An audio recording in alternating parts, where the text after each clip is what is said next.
maligayang pagdating sa aking channel. Ang isang kasal na nagtagal ng maraming taon ay biglang naging wala dahil sa isang mensaheng napadala sa maling oras. Nang nag-aabang ang asawa sa banyo, nagkataong nabasa ng asawa ang nakakatakot na pagtatapat mula sa batang sekretarya. Buntis na ako. Sa gitna ng dibdib na nasisikip sa pagtataksil, gumawa ang babae ng isang desisyon na nagpagulat sa lahat. Pinalitan niya ang asawa at nagpadala ng imbitasyon. Pumunta ka na dito. Wala na ang asawa ko. Anong katotohanan ang ilalantad sa likod ng pintuan na iyon? Ang usok ng mainit na tubig ay umaakyat ng pataas, ginagabaan ng sagad ang malaking salamin sa loob ng banyo. Ang amoy ng bath oil na aking idinagdag sa paliguan ay banayad na kumakalat, mabangong paalala ng isang tahanan na noon ay naniniwala akong payapa at maayos.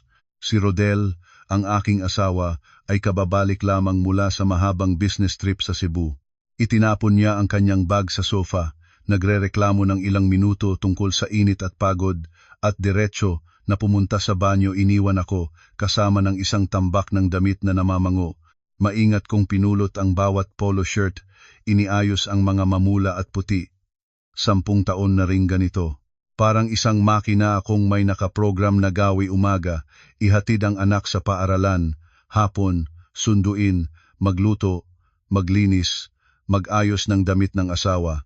Mula sa isang mahusay na chief accountant, naglaho ako sa likod ng bahay. Pumayag na ang mga kamay na dating mabilis sa keyboard ay maging magaspang na sa tubig at kemikal na pampalinis. Ngunit hindi ako nagsisi, nagtitiwala ako kay Rodel. Nagtitiwala sa pamilyang sama-sama naming pinaghandaan mula nang wala kaming anumang maipagmamalaki. Biglang nanginig ang telepono ni Rodel na naiwanan sa ibabaw ng TV cabinet, matulis na tumunog sa tahimik na silid. Karaniwan ay hindi ko naabot ang telepono ng asawa ko. Iyon ang aking prinsipyo sa paggalang ng privacy. Ngunit ngayon hindi ko maintindihan, ang liwanag mula sa screen ay parang humipnotismo sa akin. Isang pangalan ang lumitaw, hindi numero ng hindi kilala kundi V. Sekretarya. Natulala ako. Si V ang batang trainee na noon ay turuan ko mismo. Ako pa ang nagrekomenda sa kanya para maging personal secretary ni Rodel nang makita kong matalino at masipag ang bata. Ang maikling mensahe ay lumitaw sa locked screen, hindi na kailangan ng password para mabasa ang lahat nito. Ang gana ng pamamaral nito sa aking dibdib ay mas masama pa sa isang nuclear bomb na tumama ng tuwid. Buntis na ako. Ano plano mo sa matandang asawa mo dyan? Hindi na ako makakapaghintay pa. Ang polo shirt sa aking mga kamay ay nalaglag sa sahig. 3 segundo. 3 segundo lang at bumagsak ang buong mundo sa paligid ko. Hindi maingay na pagkasira, tahimik na pagguguho. Namatay ang aking pandinig at ang tunog ng tubig sa banyo ay nagsimulang parang galing sa ibang mundo, malayo at malalim. Ang dugo sa aking katawan ay parang nagyelo at may malamig na agos na dumausdos mula sa gulugod ko. Ang aking mga ngipin ay nag-ugnayan-ugnayan kahit nakatakda ang aircon sa 28 degrees. Matandang asawa. Kaya pala ito ang tawag nila sa akin. Iyon pala ang katumbas ng aking 10 taong pagsasakripisyo. Huminga akong malalim. Pinagsisikap na huwag mapahinto ang pagtupok ng aking dibdib. Tumingin ako sa salamin, nakita ko ang isang babae na may mabilis na nakaipit na buhok, maputlang mukha sa alalahanin at damit na pamilyar na nabagbag na. Napakasamang masakit. Ngunit sa halip na sumigaw, sa halip na salungguhitin ang pintuan ng banyo at harapin si Rodel, nang diretso, isang kakilakilabot na katahimikan ang sumaklolo sa aking isipan. Iyon ang katahimikan ng isang taong napilit na sa dulo ng daan, walang kanlungan at tanging paalon na lang. Kinuha ko ang telepono ni Rodel, nanginginig ang aking mga daliri, hindi sa takot kundi sa galit. Sinusbuksan ko ang lock screen. Ang password ay kaarawan ng aming anak na babae, si Bea. Ang kabalintunaan ay nagpaduka sa akin. Binasa ko ang mensahe at isa-isang tinipe ko ang mga salita. Sinisikap na tularan ang malambing na tono na palaging ginagamit ni Rodel sa akin para manloko sa akin sa maraming taon. Pumunta ka na dito. Wala na ang asawa ko. Pag-usapan natin ang tungkol sa bata. Pinindot ko ang send. Wala pang 30 segundo nagliwanag muli ang screen. Ang reply ni Vi ay dumating ng mabilis tulad ng isang gutom na hayop. Papunta na ako. Huwag kalimutang buksan ang pinto para sa akin. Mahal kita. Ibinaba ko ang telepono sa dating posisyon nito. Inayos ang anggulo ng eksaktong katulad ng dati. Ang tunog ng tubig sa banyo ay patuloy. Narinig ko si Rodel na humihip ng isang kanta habang naliligo isang malamig na gabi na ito. Oo, ang gabi na ito ay magiging mahabang gabi. Tumingin ako sa salamin, hinubad ang aking hair clip at inbitin ang mahabang buhok sa balikat. Pagkatapos ay pumunta ako sa aking dresser, kinuha ang puting-pula na lipstick, isang pula na parang dugo, isang pula na parang deklarasyon ng digmaan. Magiging mahabang gabi ngayong gabi. 10:00 ng gabi. Nagsimulang pumasok ang ulan, bawat patak ay mabigat, na parang nais durugin ang manipis na papel bulaklak sa harap ng pintuan. Nakaupo ako sa sala, tuwid ang likod, nakaharap sa pangunahing pintuan, wala akong ginawang tsaa o tubig sa mesa. Sa halip, naglagay ako ng isang bukas na bote ng red wine at 2 kristal na baso na kumikislap. Sa tabi nito, isang lata ng mansanas na kalahating pinaghiwa at isang matalas na kutsilyo na panggupit ng prutas. Ang kislap ng metal sa ilalim ng madilaw na ilaw ng sala ay nagbibigay ng nakakatakot na pakiramdam. Inayos ko ang aking damit. Ito ang aking pinakamagandang silk na nightgown, ang nightgown na regalo ni Rodel sa aking ika-5 anibersaryo ng kasal. Matagal ko itong hindi sinusuot dahil sa pagkabalisa sa mga anak at sa kusina.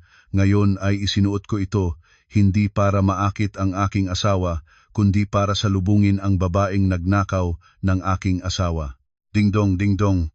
Ang doorbell ay tumunog ng paulit-ulit at may kasamang pagkakatok na puno ng pag-aalinlangan. Si V ay dumating ng mas maaga kaysa sa aking inaasahan. Marahil ay matagal na niyang hinihintay ang sandaling ito, ang sandaling hayagang makakapasok sa bahay na ito bilang susunod na may-ari.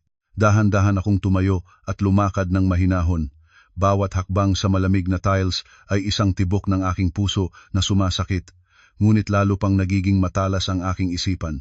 Huminga ako, pinihit ang doorknob, nagbukas ang pinto, ang malamig na hangin ay pumasok ng sabay ang halimuyak ng ulan. Si Vi ay nakatayo roon maliwanag at nakakasilaw nang nakakabulag ang kinang. Nakasuot siya ng manipis na red silk na 2-piece na nightgown na may cream-colored coat na basta lang nakasuot sa labas. Sa kanyang kamay ay isang branded bag, ang modelo na ilang linggo na ang nakakaraan ay nakita ko na lihim na tinitingnan ni Rodel sa internet at nagsabing para sa asawa ng boss niya. Kaya pala, asawa ng boss pala ay ang kasamahang ito. Ang ngiti ni V ay agad na nawala nang makita niyang ako ang nagbukas ng pinto, hindi si Rodel. Natulala siya, malawak ang mga mata at nakatitig sa akin, ang bibig ay gumagalaw ngunit walang lumalabas na salita. Ate, Hazel, ngumiti ako. Ang ngiting ito ay 10 beses ko nang sinubukan sa salamin bago pa man dumating siya. Isang ngiting magiliw, ngunit nakakatakot hanggang sa buto. Uy V, gabing-gabi na at nandito ka? Pumasok ka na, malamig sa labas, baka mapagod ka. Umatras ako ng isang hakbang, binuksan ng malawak ang pinto tulad ng pagdating sa isang espesyal na bisita. Nanatiling nakatayo si V sa pintuan, ang ganda ng kanyang mukha ay nagpalit mula pula hanggang putla. Naglingon-lingon siya sa loob ng bahay, naghahanap sa anino ni Rodel para maging kanlungan niya. Ngunit ang sagot niya ay katahimikan at ang aking mapanuring tingin. Sabi ni Rodel, pumunta ako dito, hindi ba? Inigpaw ko ang aking ulo at nagtanong. Ang tono ay kaswal na kaswal, kaya ito ay tulad ng isang baso ng malamig na tubig na ibinuhos sa kanyang mukha, ngunit sabay-sabay na isang kapitan na maaari niyang kapitan. Ang katangahan ng isang bihasa na third party ay bumangon. Si Vi ay mabilis na nagbawi ng katahimikan nito. Itinaas niya ang kanyang baba, tuwirang pumasok sa bahay nang hindi man lang nag-abot ng tsinelas, iniwan ang mga bakas ng putik sa aking bagong lininis na sahig. Oo, tinawagan ako ni Rodel. Nakalimutan siguro niya ang schedule ni ate. Puwede namang mag-usap. Nagpaupo siya sa sofa, nag-cross ng mga binti, sinadyang ipakita ang kanyang maputing mga hita. Pinahid niya ang kanyang kamay sa kanyang flat na tiyan. Ang mga matang mapanghamon ay nakatitig sa akin. Pumunta ako para ibigay ang masayang balita sa kanya. Siguro alam na ni ate. Ang balita, nabuntis ako, kasama si Rodel ang ama. Naupo akong katapat niya. Kinuha ang bote ng wine at ibinuhos sa baso. Ang kulay ng alak malalim na pula na parang dugo ay umalon ng banayad. Itinulak ko ang baso patungo kay V. Alam ko, dapat sana ay congratulate kita. Uminom ka, isang baso? Ngumisi si Vi. Ang kasiyahan ay malinaw sa kanyang mukha. Ate Hazel naman, huwag magkunwaring noble. Ang buntis ay hindi umiinom ng alak, masama para sa anak ko. Naghihintay si Rodel sa batang ito nang matagal na kailangan kong mag-ingat. Bawat salita ay parang mga karayom na tumutusok sa aking puso. Alam ko na si Rodel ay nagnasa ng isang anak na lalaki. Naranasan ko ang mga pangungusap ng aking biyenang babae na paulit-ulit ang pahiwatig tungkol sa walang anak na lalaki, tungkol sa kahihiyan ng hindi makapagbigay ng tagapagmana. Ngayon, ginagamit ng babaeng ito ang aking sariling sakit para salakayin ako. Nakalimutan ko. Kinuha ko ang kutsilyo at dahan-dahang pinaikot sa aking kamay. Ang kislap ng metal ay nagliwanag nang sandali nagpatayo ng balahibo ni Vi. Nagurong siya ng bahagya sa instinct. Ngunit tahimik akong nagpalit ng mansanas. Ang talim ng kutsilyo ay dumadaan ng maayos. Bawat bilog na balat ay nahuhulog sa plato. Hayaan mo bagutin kita ng mansanas. Matamis ito, ngunit ang buto nito ay may lason. Kailangan mag-ingat. Ang hangin sa sala ay nagiging mahigpit tulad ng isang masikip na pisi. Lumunok si V ng laway. Ang mga mata niya ay naglingon-lingon sa daan patungo sa master bedroom. Eksaktong nang sandaling iyon, nagbukas ang pinto ng banyo. Lumabas si Rodel, nakabalot lamang ng isang tuwalya sa baywang, ang buhok ay basa pa at tumatagas. Humihip siya ng kaswal, ang boses ay nakakarinig ng malakas at puno ng sigasig. Mahal, kunin mo naman ako ng malamig na tubig, pagod na pagod ako sa biyahe. Tumigil ang hihip. Ang mga paa ni Rodel ay natigil sa ere tulad ng isang taong napuntahan ng kidlat. Ang kanyang mga mata ay lumaki ng husto. Kinuha ng kaniyang katawan ang sarili niya nang nakita ang eksena. Sa harap niya ang kanyang asawa na hawak ang matalas na kutsilyo at ang kanyang kasamahan na nakaupong nahihintakutan sa sofa. Dalawang babae, isa ang pinal na asawa at isa ang ikatlong partido ay nakaupong magkaharap sa loob ng iisang silid sa ilalim ng iisang bubong. Ang tuwalya sa katawan ni Rodel ay halos mahulog na sa sobrang panginginig ng katawan nito. Ang oras ay parang tumigil. Ang tunog ng ulan sa labas ay nagiging mas malakas na tinatakpan ang mabilis na paghinga ni Rodel. Nakatayo siya doon hubad sa halos dalawang kahulugan. Ang mukha ay lumipat mula sa pagkagulat patungo sa matinding pagkabagabag. Vi, bakit ka nandito? Si Rodel ay nananampal ng tinig. Ang boses niya ay gumalaw ng walang malinaw na salita.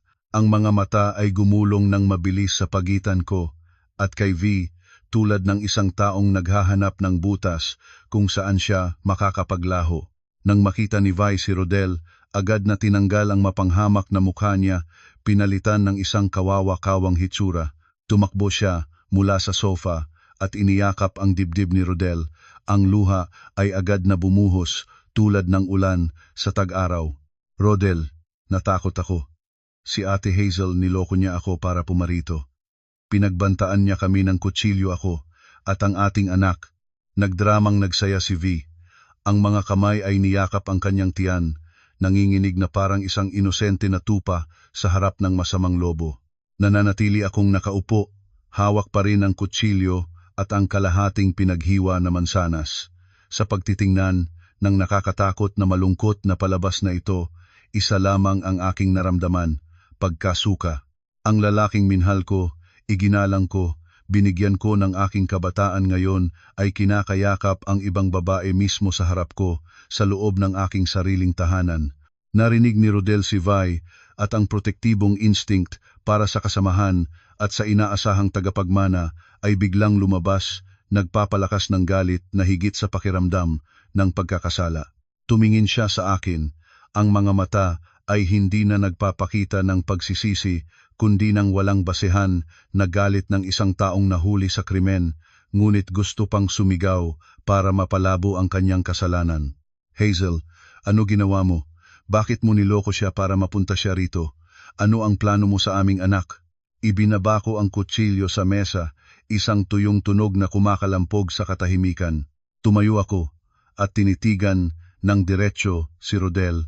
Ang boses ay hindi mataas, ngunit matigas tulad ng bakal, bawat salita ay malinaw. Niloko ko siya? Rodel, tingnan mo ang iyong telepono, ang mensahe mo sa kanya. Pumunta ka na dito. Wala na ang asawa ko. Nagpadala ka man o nagpadala ako, mahalaga pa ba iyon ngayong nakatayo na siya dito kasama ang tiyan na nagdadala ng dugo mo? Natigilan si Rodel. Alam niyang nahuli na siya, ngunit ang pride ng isang lalaking sinubukan ng mahuli ay hindi nagpapahintulot sa kanya na aminin ang kanyang pagkakamali. Lalo pa niyang niyakap si Vi. Parang kami ay mga halimaw na gustong kanin silang buhay. Kahit paano buntis pa rin siya. Edukado ka, bakit ka kumikilos ng tulad ng isang basagulero? Hawak ang kutsilyo para takutin ang lahat. Naggupit ako ng mansanas para sa bisita, iyon lang ang courtesy na itinuro mo sa akin ng iyong ina. Ang mga bisita na hindi inaanyayahan, na gustong umakyat ng lampas sa may-ari ng bahay, tinatanggap ko pa rin sila ng maayos. Ngumiti akong mapait.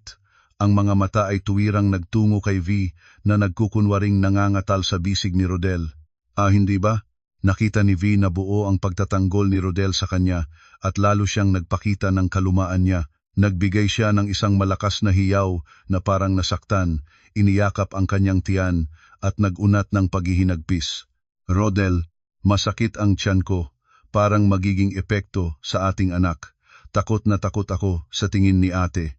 Ang lumang drama ng nagtatampo ang tiyan, na madalas makita sa primetime serye, ay muling ipinakita ni Vi ng napakahalata. Ngunit para kay Rodel sa puntong ito ay mas epektibo kaysa sa kahit anong bagay. Sa pakikinig ng dalawang salita na epekto sa ating anak, ang mukha ni Rodel ay naging puti tulad ng papel. Naging sigla si Vi at hinimok si Rodel. Anak, Rodel, isama mo ako sa ospital, baka may mangyari sa bata. Nanatili akong nakatayo. Ang mga bisig ay nakatiklop sa dibdib, malamig na tinitingnan ang mababang palabas na ito. Sasakyan komunidad ng property, ang susi ay nasa shelf. Kung gusto mo, kunin mo na lang. Galit na tumingin si Rodel sa akin, ang mga mata ay puno ng galit na hindi pa ako nakitang ganito. Sa kanyang pagmamadali at pag-aalala para sa inaasahang anak, binuhat niya si Vi at nagmadaling lumabas patungo sa pintuan. Habang dumadaan siya sa tabi ko, marahil dahil sa pagkabalisa o marahil dahil gusto niyang ilabas ang galit, malakas niyang ibinangga ang kanyang balikat sa akin. Ang banga ay napakalakas, na tisod ako at natumba papunta sa gilid ng salaming mesa. Boom! Ang matalas na gilid ng mesa ay gumuhit ng mahabang pinto sa aking braso. Ang sariwang dugo ay agad na dumausdos pababa, maitim na pula na nagpatak sa puting sahig. Masakit. Isang sakit na nakaabot hanggang sa utak. Ngunit hindi man lamang lumingon si Rodel. Hindi man niya alam na natumba ako. Sa kanyang mga mata noon si Vi at ang hindi pa ipinanganganak na anak ang tanging mahalaga. Pumikit ang pinto ng malakas at ang tunog ng makina ng sasakyan ay rumaragasa at nawala sa ulan. Naiwan akong nag-iisa sa malawak na tahanan, malamig at puno ng amoy ng dugo. Naupo akong sa sahig. Tinitingnan ang sugat sa aking braso na walang tigil na dumudugo. Ang dugo ng laman ay maaaring gumaling, ngunit ang sugat sa aking puso sa sandaling ito ay nabulok na.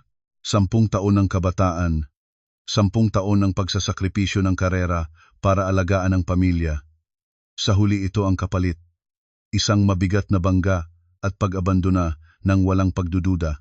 Hindi na ako umiyak. Ang aking luha ay naubusan mula sa sandaling nabasa ko ang mensahe na iyon. Dahan-dahan akong tumayo, pumunta sa first aid kit at nag-bandage ng aking sarili. Bawat ikot ng gauze sa aking braso ay parang bawat layer ng armor na aking isinuosuot. Nanginig ang aking telepono, ang nanay ko ang tumatawag. Marahil ang likas na kutob ng isang ina ay palaging nagbababala kapag ang kanyang anak ay nangangailangan. Sinagot ko ang tawag, sinikap kong ayusin ang aking boses para huwag manginig. "Hello, nanay, hindi pa natutulog?" "Oo, ayos naman ako." Naging makapal ang aking lalamunan. Gustong-gusto kong sumigaw, gustong ikuwento sa nanay ko kung gaano kasama ang aking asawa, gustong tumakbo pa uwi para maalindog ng aking mga magulang. Ngunit hindi. Hindi ko kaya na pabigatin pa sila. Ang aking tatay ay may sakit sa puso, hindi niya matitiis ang ganitong balita. "Medyo pagod lang ako. Bukas dalhin ko si Bea para bisitahin kayo, ha?" "Oo, nanay. Mahal ko kayo." Ibinaba ko ang tawag at tinitigan ang itim na screen na nagpapakita ng aking maputlang mukha. Sa kadiliman, ang aking mga mata ay nagliwanag ng isang determinadong determinasyon. Ngayong gabi namatay ang Hazel na mahiyain, nanahimik, pumapayag sa lahat. Bukas, kapag sumikat ang araw, iisang tao na lamang ang nananatili, isang ina na handang gawin ang lahat para protektahan ang kanyang anak at bawiin ang lahat ng dapat sa kanya. Hindi ko matatalo ang labanang ito. Kinabukasan ng umaga, ang langit ay kulay abo at mabigat, katulad ng hangin sa loob ng aming tahanan. Maaga akong nagising at nagluto ng almusal tulad ng dati, hindi dahil gusto ko pa ring pagsilbihan si Rodel, kundi kailangan ko ng lakas para sa susunod na laban. Mga 8:00 ng umaga, isang sasakyan ang huminto sa labas. Lumabas si Rodel, dahan-dahang inakay si Vi tulad ng isang harinang prinsesa na madaling mabali. Si Vi ay nagpalit na ng suot, isang maternity dress na maluwag, ngunit ang kanyang tiyan ay flat pa rin. Ang mukha ay may makeup na kulay putlang para magmukhang mahina. Kasama nila ang aking biyenang babae na si Aling Cora. Kararating lamang mula sa simbahan. Ang mga kamay ay hawak pa ang rosaryo. Ang mga labi ay nagbabago-bago ng dasal. Nang makita ni Aling Cora si Rodel na inakay ang hindi kilalang babae, nagkunot ang kanyang noo, ngunit nang mapansin ang tiyan ni V na sinadyang itaas, ang mga mata ng matandang babae ay nagliwanag tulad ng headlight ng sasakyan. "Rodel, sino ito? Ano ang nangyayari?" Bago pa sumagot si Rodel, mabilis na lumapit si V, ang mga matang puno ng luha. "Magandang umaga po, Lola. Ako po si V, sekretarya ni Rodel. Nagdadala po ako ng anak. Ni Rodel po ang ama." Ang dalawang salitang, lalaki ang anak, na nagpapakita na alam na ni V ang pinakamahina nilang punto, ay parang isang mantika sa apoy. Natigilan si Aling Cora, nabitawan pa ang rosaryo sa sahig. Agad na lumapit ang matanda. Itinulak si Rodel, hinawakan ang kamay ni V, ang boses ay gumalaw sa labis na kagalakan. "Talagang totoo? Lalaki? Nasaan ka nagpa-ultrasound? Sigurado na ba ang doktor?" "Opo po, sa isang espesyalista. Ang baby po ay malusog at malakas, tumatago na po siya ng maayos." Nagsinungaling si V nang walang kunot sa noo. Imposible pang mapansin ang galaw ng bata sa labis na aga ng pagbubuntis. Ngunit bulag ang kagalakan ni Aling Cora, kaya hindi na niya napansin ang pagkakamali. Lumingon si Aling Cora sa akin. Ang kanyang mga mata ay malamig at puno ng paghamak ibang-iba sa mainit na pakikitungo niya kay V. "Hazel, lumabas ka rito." Lumabas ako mula sa pintuan ng kusina at inilapag ang kawali sa mesa ng hapunan. "Nanay, ang tawag ko sa inyo. Tingnan mo si V kung gaano siya kagaling at marunong mag-ingat sa sarili niya. Ikaw, 10 taon sa bahay at isang anak na babae lang. Binigo mo ang pamilyang ito ng maraming taon. Ngayon nandito na si Vi na nagdadala ng apo kong lalaki. Dapat kang magpasalamat sa kanya." "Magpasalamat sa ganitong paraan, nanay?" Mahinahon akong nagtanong. Ang tinig ay hindi nagbago. "Tanggapin si Vi dito, hayaan siyang mabuhay dito, at ingatan mo siya hanggang sa manganak. Ikaw ang asawang matino, dapat kang maging maluwag at magbukas palad. Pagkatapos manganak niya, ay mag-aasikaso kami sa iyong kabuhayan, hindi ka maiiwan." Ngumiti ako ng may kapaitan. "Nanay, gusto ninyong manirahan kasama ang kasamahan ng aking asawa sa aking sariling bahay, mag-aalaga ako sa kanya tulad ng isang alipin? Huwag mong i-quote ang Diyos rito. Sumigaw si Aling Cora at tinapik ang mesa. Ang babaeng hindi makapagbigay ng anak na lalaki iyon ang pinakamalaking kasalanan. Ang pamilyang ito ay nangangailangan ng tagapagmana. Kung hindi ka nagbibigay, hayaan mo ang nagbibigay. Kung hindi mo tanggapin, sulatan mo ng papel ng hiwalayan at umalis ka. Ngunit sinasabi ko sa iyo na nang maaga ang bahay na ito ay lupa na pag-aari ng pamilya, ang pera para itayo ay pera ni Rodel. Aalis ka walang hatian. Nakatayo si Rodel sa tabi, walang sinabi. Si V ay nagtago sa likod ni Aling Cora, bahagyang ngumingiti habang tinitingnan ako. Isang konspirasyon ang nabuo ng diretso sa aking harapan.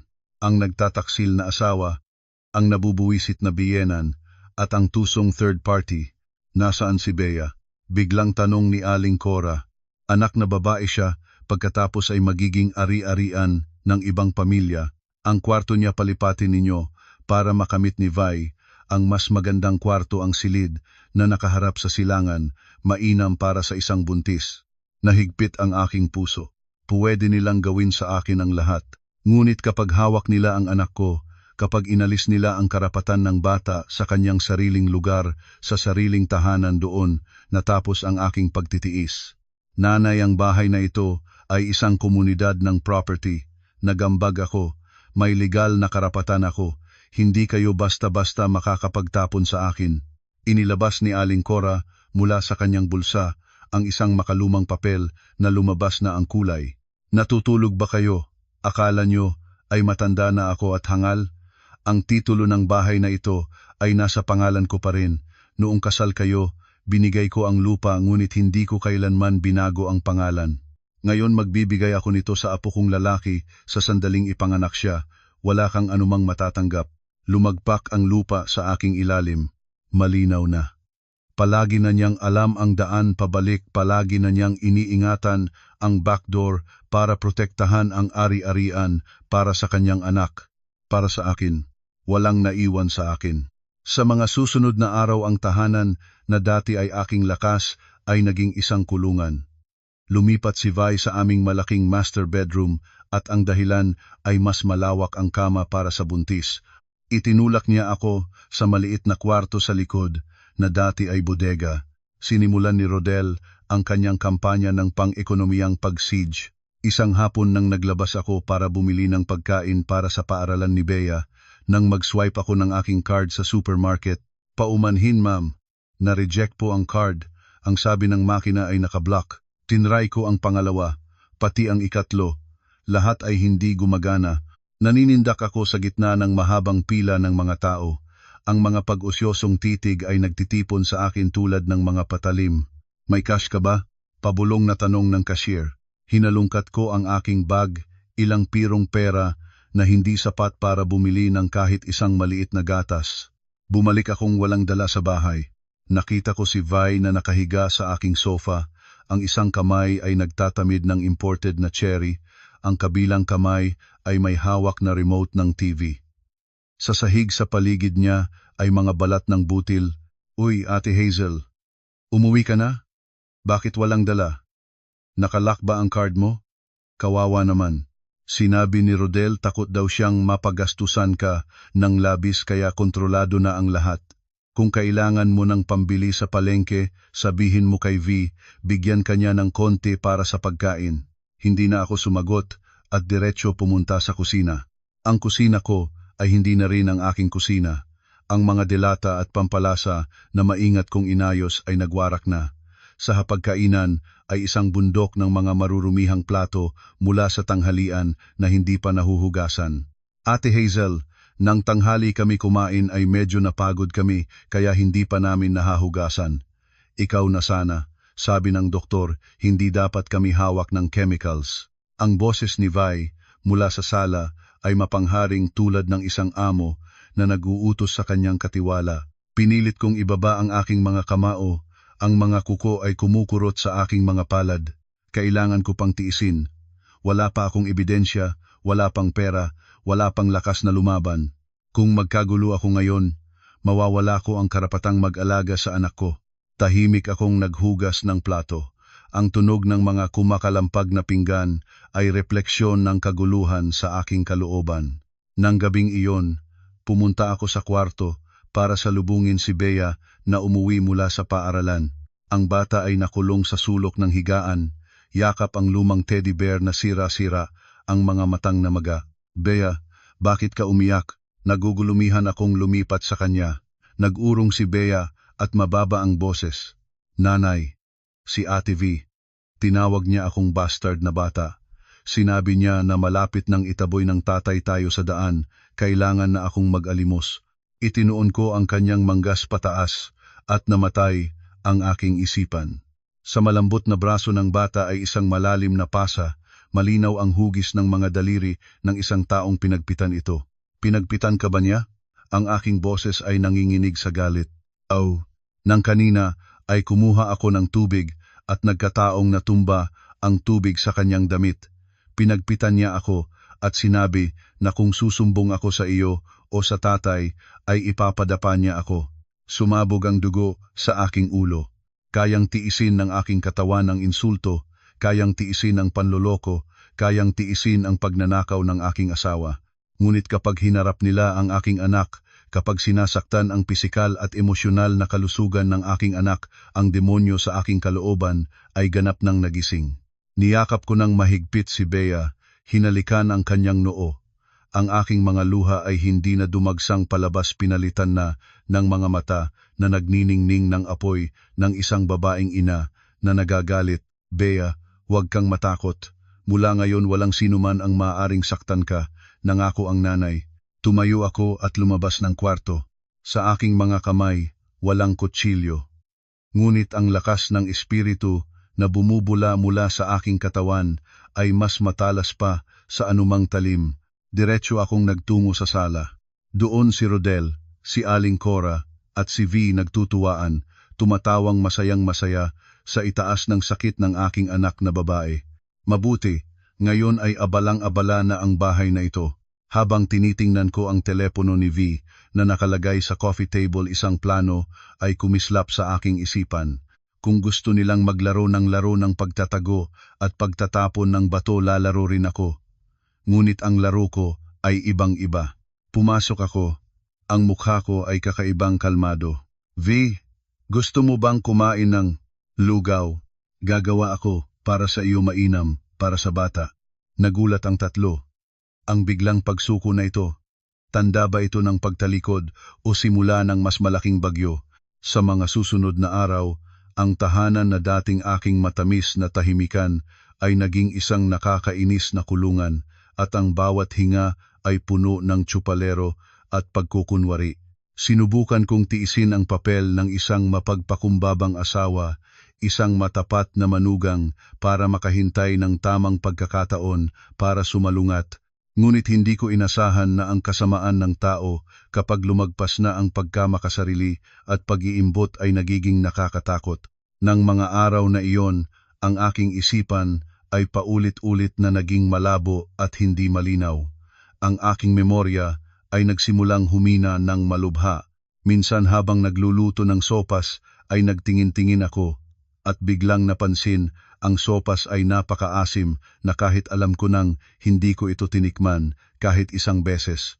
Minsan ay nagsampay ako ng mga damit at paglabas ko sa bakuran ay nakita ko ang mga damit na nagkakalat sa lupa, puno ng putik. Ate Hazel, nakalimutan mo na naman bang uminom ng vitamins? Bakit parang nakakalula ka? Ang panlalaban na tinabi mo ay naiwan mo nang nakadikit na sunog na ang polo shirt ni Rodel. Ang lakas ng boses ni V mula sa sala ay humila sa akin mula sa kamalayan. Nagmadali akong pumunta sa loob at nakita ang polo shirt ni Rodel na may malaking nasunog na tela. Ang plansa ay nakalagay pa rin ng nakadikit. Nagulat ako, malinaw ang aking pag-alala na hindi ko hinawakan ang plansa mula ng umaga. Bumaba si Rodel mula sa itaas at tinitigan ako nang may paghamak na halo ng peking awa. Hazel, ano na nangyayari sa iyo? Nandito ka lang sa bahay pero hindi mo magawang gawin kahit isang bagay ng maayos. Baka may problema ka na sa ulo mo. Hindi ko ginawa iyon. Nautal ako, natuyo ang lalamunan. Gusto kong ipaliwanag ngunit ang ulo ko ay nagsasakit ng labis at ang mga talukap ng mata ay naging mabigat. Nang gabing iyon, pagkatapos ng maingat na hapunan na puno ng tensyon, si V ay naglabas ng isang baso ng malamig na orange juice. Ang mukha ay nagpapakita ng pakikiramay. Ate Hazel, inumin ninyo ito para lumago ang lakas. Nakita ko na ang inyong kulay, hindi mukhang maayos. Dati pa rin tayo magkakilala, hindi ko gusto kapag ikaw ay hindi maayos. Tinitigan ko ang baso ng orange juice, dilaw at maliwanag na kulay. Sa loob ko ay may bumangon na pagdududa. Ngunit ang uhaw na nagsisimula ng magsalita at ang sakit ng ulo ay nagpapahina ng aking isipan. Kinuha ko ang baso at hinigop ng isang tibok.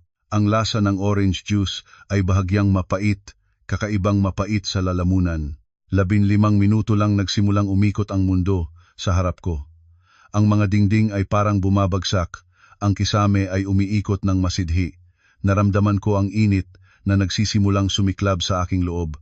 Natisod akong tumayo, gustong humanap ng malamig na tubig, ngunit ang aking mga paa at mga kamay ay hindi na sumusunod sa aking kagustuhan. Sa delirium, nakita ko ang aking sarili na sumisigaw at nagwawasak ng mga gamit. Nakita ko si Vi na nakatago sa bisig ni Rodel. Ang kanyang kamay ay may hawak na telepono na kumukuha ng video, ang mga labi ay nakangisi ng nakakatakot. Narinig ko ang boses ni Aling Cora na sumisigaw habang nagtatakbo palabas. Diyos ko naman, nasisiraan na ng isip ang manugang ko. Gustong patayin ang buong pamilya. Tumulong kayo. Gustong sumigaw na hindi ako sira ng isip, na sila mismo ang naglagay ng gamot sa akin, ngunit ang aking dila ay nagiging matigas, ang mga salita ay naging walang kahulugang ugong lamang. Ang huling larawan bago ako maalimbugan ng kadiliman ay ang malamig at walang damdamang mukha ni Rodel. Tinitingnan niya ako tulad ng pagtingin sa isang basurang kailangang itapon ng kaagad. Nang muling nagising ako, ang matapang na amoy ng antiseptic ay agad na sumakalay sa aking ilong at kinurot ang aking tiyan. Dahan-dahang nagbukas ang aking mga mata at nakita ko ang aking sarili na nakahiga sa isang malamig na bakal na kama. Ang mga kamay at paa ay nakatali ng sinturon. Ang paligid ay 4 na puting dingding, walang bintana. Bumukas ang bakal na pinto. Isang lalaki na may puting lab coat ang pumasok, kasabay si Rodel. Nakilala ko siya. Ito si Dr. Hernandez. Matagal nang inuman ni Rodel. Kumusta? Seryoso ba ang kondisyon ng aking asawa? Tanong ni Rodel. Ang dingdong ng alalahanin ay kahanga-hanga ang kahangalan, halatang palabas. Itinulak ni Dr. Hernandez ang kanyang salamin at nilungon ako na nakahiga ng walang gana, pagkatapos ay nagpahayag ng isang pangungusap na nagpalalamig sa aking dugo. Acute mental disorder, may tendensyang marahas at delusional. Kailangan ng isolation at paggamot ng mahabang panahon. Ang psychiatric certificate ay tapos ko nang ihanda. Huwag kang mag-alala. Nagyelo ang dugo sa aking katawan. Isang perpektong pakana, gagawin akong sira ang isip para legal na makuha ang karapatang mag-alaga sa anak, maaalis ang ari-arian, at sirain ang dignidad ng walang maaaring magsalita laban sa kanila. Nag-alboroto ako at sumigaw sa desperasyon. Rodel, gago ka. Ano ang ginagawa mo? Bitawan mo ako, hindi ako sira ng isip. Lumapit si Rodel, yumukod malapit sa aking mukha at bumubulong ng sapat para marinig ko lamang. Magpakalmado ka. Dito ka muna magpahinga ng ilang buwan, hintayin mo kaming mapag-asawa ni V ng maayos. Baka pwede kang bumalik kung malinaw ka pa rin ng isip. Inilagay niya sa aking kamay ang isang guruming papel na natupi, ngumiti ng marahas at lumipat. Mga sunod na minutong sigaw at iyak sa pagkawalang pag-asa habang iniwan akong nag-iisa sa 4 na puting dingding ng psychiatric ward. Ngunit ang pinaka nakakatakot na bagay ay hindi ang pagkakulong kundi ang mga linya sa papel na bigay niya. Ang iyong ama ay nasa ospital, atake sa puso.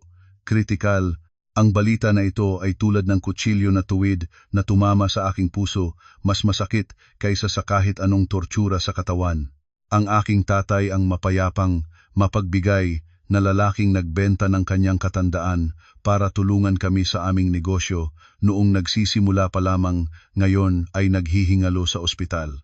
Siguro ay dahil narinig niya ang balita na ang kanyang minamahal na anak ay naging sira ng isip at inabandona ng kanyang asawa.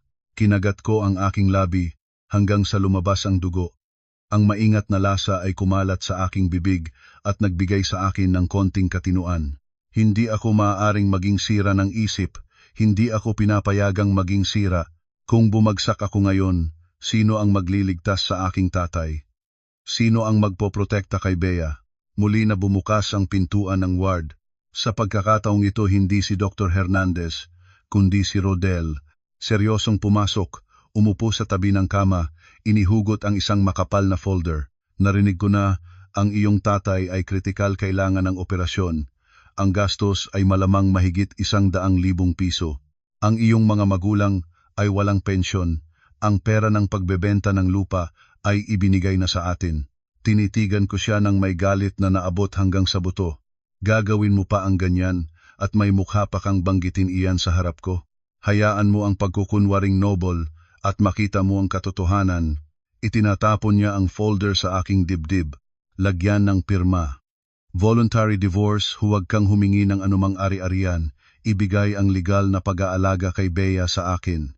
Kapalit magpapadala ako ng 200,000 piso sa ospital para sa operasyon ng iyong tatay at bibigyan ko ng utos si Dr. Hernandez na palayain ka mula sa piitan na ito. Kinuha ko ang papel at maingat na binasa ang bawat linya. Tungkol sa ari-arian, kusang loob na nilisa ng Hazel Santos ang lahat ng komunidad na ari-arian.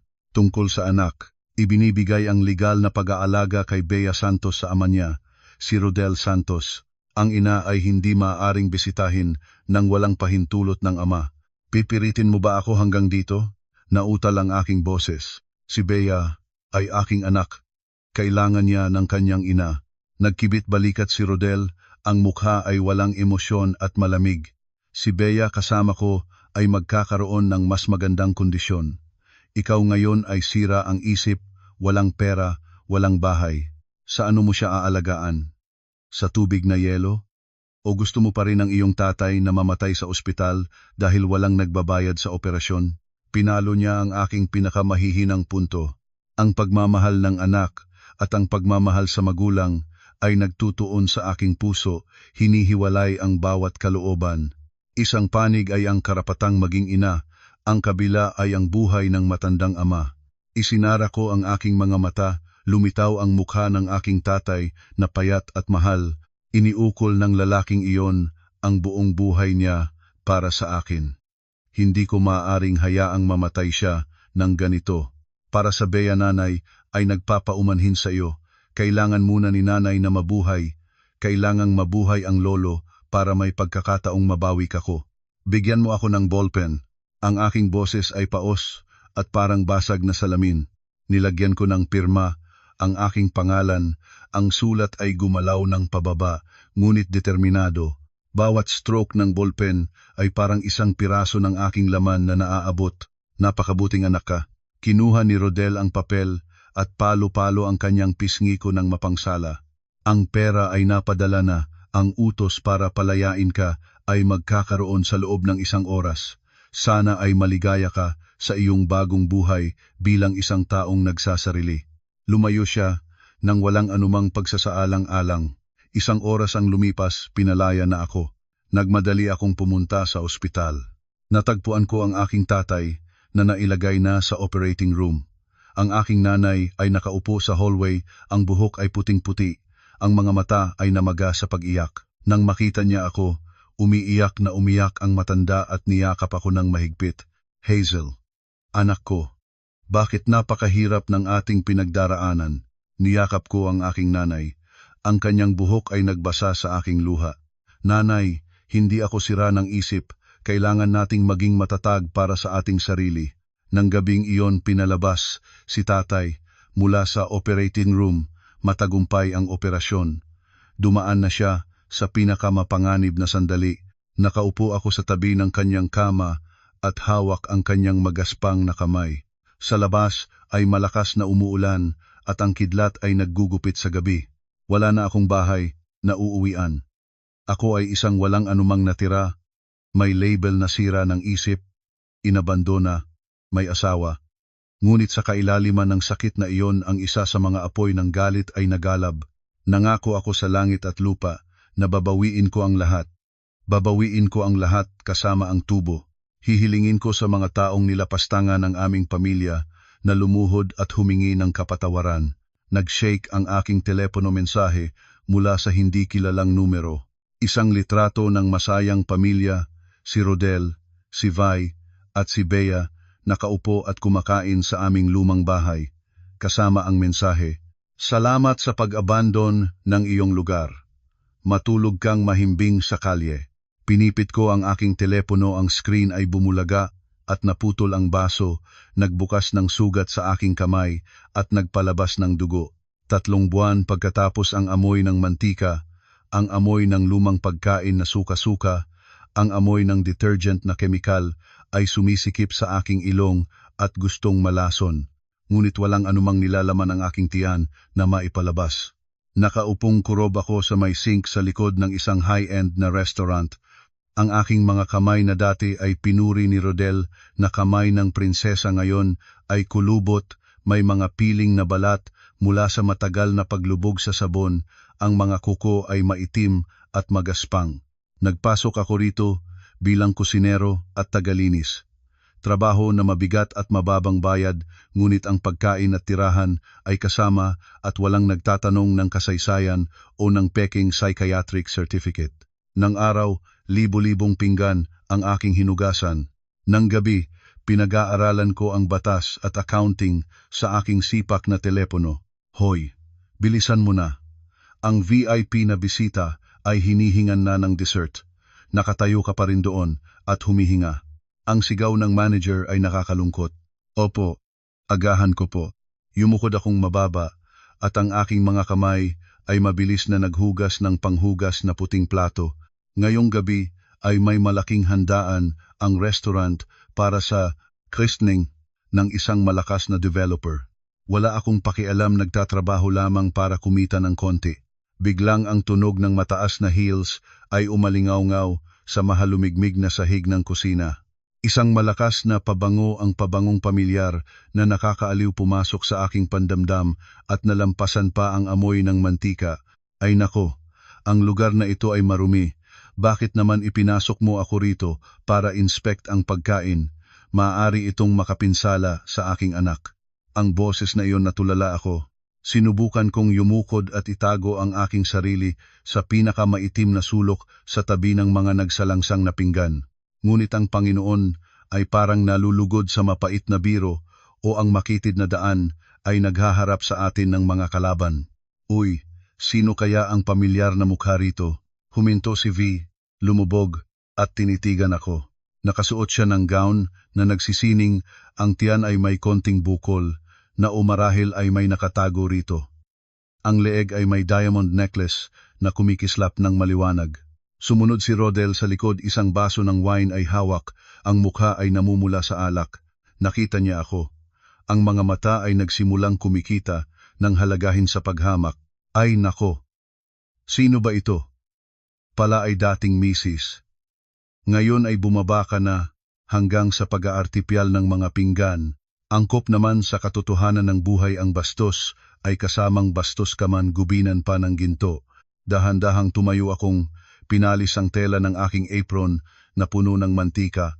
Itinuon ko ang aking mga mata kay Rodel at sa kanya walang takot, hindi na ang titig ng dati.